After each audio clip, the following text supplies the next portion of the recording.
un petit tuto, une petite astuce, tout simple, pour renforcer les câbles iPhone 5, 6, 7, 8, XS et Pro.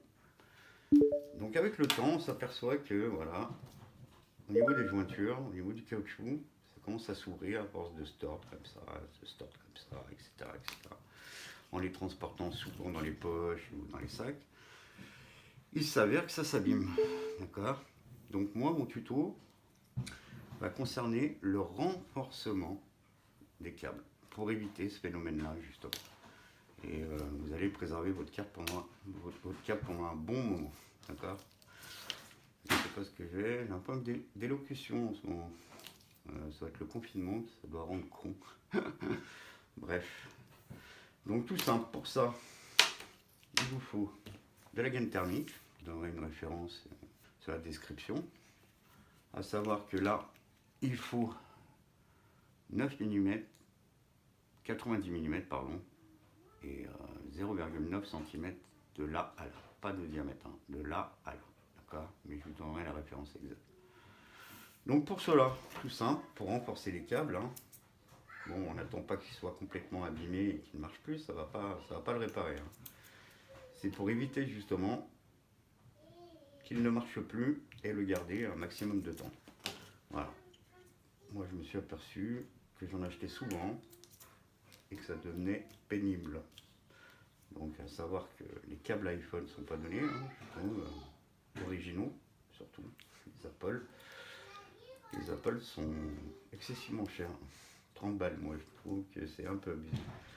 Donc, par contre, voilà, il y a les Chinois, etc., 7-8 balles, mais bon, même en les renforçant, c'est au niveau de la connectique là, que ça s'oxyde. Enfin, voilà, quoi. Donc, il vaut mieux acheter de l'Apple, hein, quand même, mine de rien.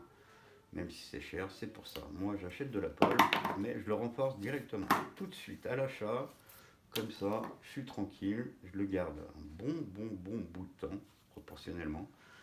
La gaine thermique, c'est pas très cher, hein, ça doit être le mètre entre 7 et 8 balles. Donc avec un mètre, vous pouvez en faire du câble. Vu qu'on va mettre à peu près cette longueur sur chaque câble, donc on va couper la moitié, à référence, c'est la moitié d'un doigt. Hein. On fait les deux parties identiques. Ok.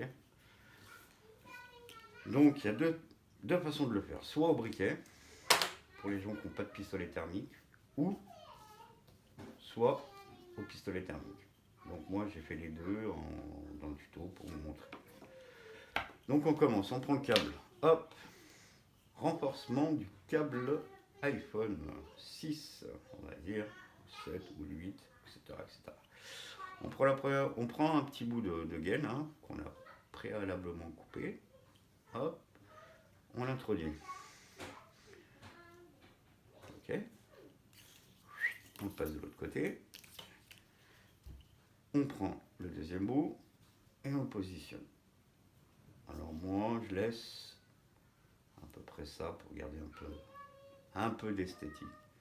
Ah non, c'est sûr que c'est pas esthétique du tout, mais à la limite, qu'est-ce qu'on s'en tape? Moi, je préfère garder un bon bout de temps qu'aller courir, aller en acheter un ou le commander sur le net constamment.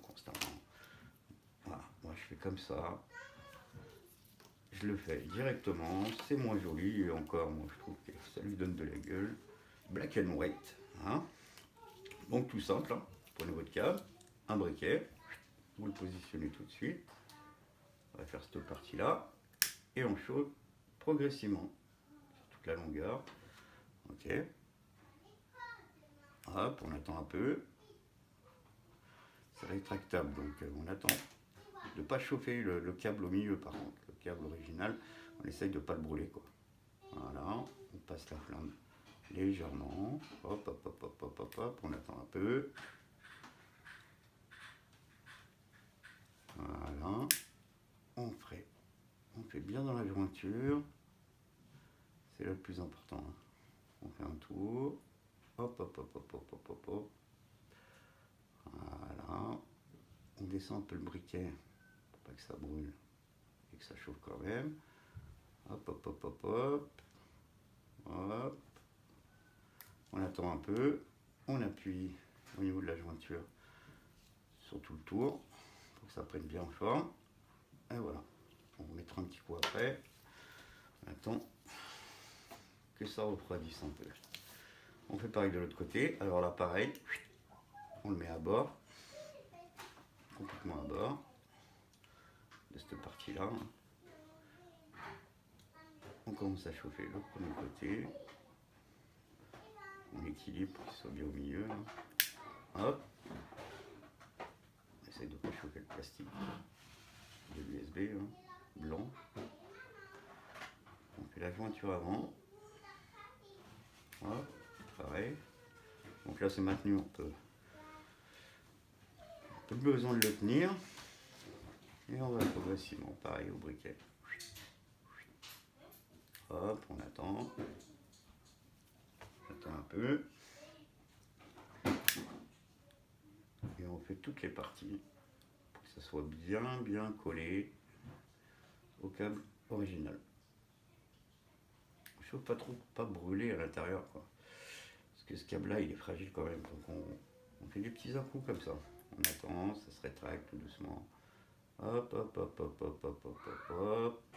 Hop, hop, hop, hop, hop. Bon, ça c'est pour les gens qui n'ont pas de pistolet thermique ou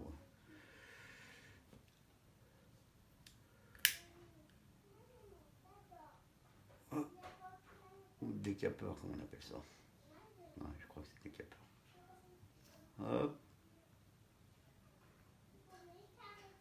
Voilà, on attend que ça soit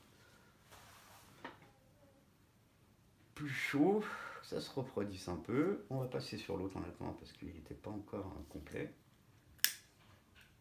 On lui remet un petit coup. Le plus important c'est la jointure où ça a tendance à s'abîmer. Voilà, c'est là où il faut vraiment insister. On fait un tour rapide comme ça. Hop, hop, hop, hop, hop, hop, hop. Voilà. Là il est bien. Il est maintenu là. Un petit peu là, on voit où c'est moelleux là, au milieu. Dès qu'on touche, c'est moelleux, trop moelleux, c'est que c'est pas assez rétracté. Hop, voilà. Zou, comme ça. Un petit coup par là. Le dernier. Et voilà. Donc ça, c'était au briquet. Après, dans du tout, il y a au pistolet thermique aussi. Bon, c'est un peu plus propre au pistolet thermique. C'est un peu moins aléatoire. Ça chauffe bien, progressivement, partout. Mais bon, le résultat, il est là. Ok. Donc ça va refroidir et ça va se durcir un peu plus. Bon, ça restera quand même moelleux pour la torsion. Hein. Mais, vous voyez, vous allez faire ça, ça va plus tirer au milieu là. Et ça va pas casser quoi, surtout. Ça va pas se prendre un petit coup parce que là, je trouve que c'est pas encore bon. Voilà. Donc ça fait ça à la fin. Donc c'est vrai que c'est un peu moins esthétique, hein. Mais bon, à la limite, pas très grave.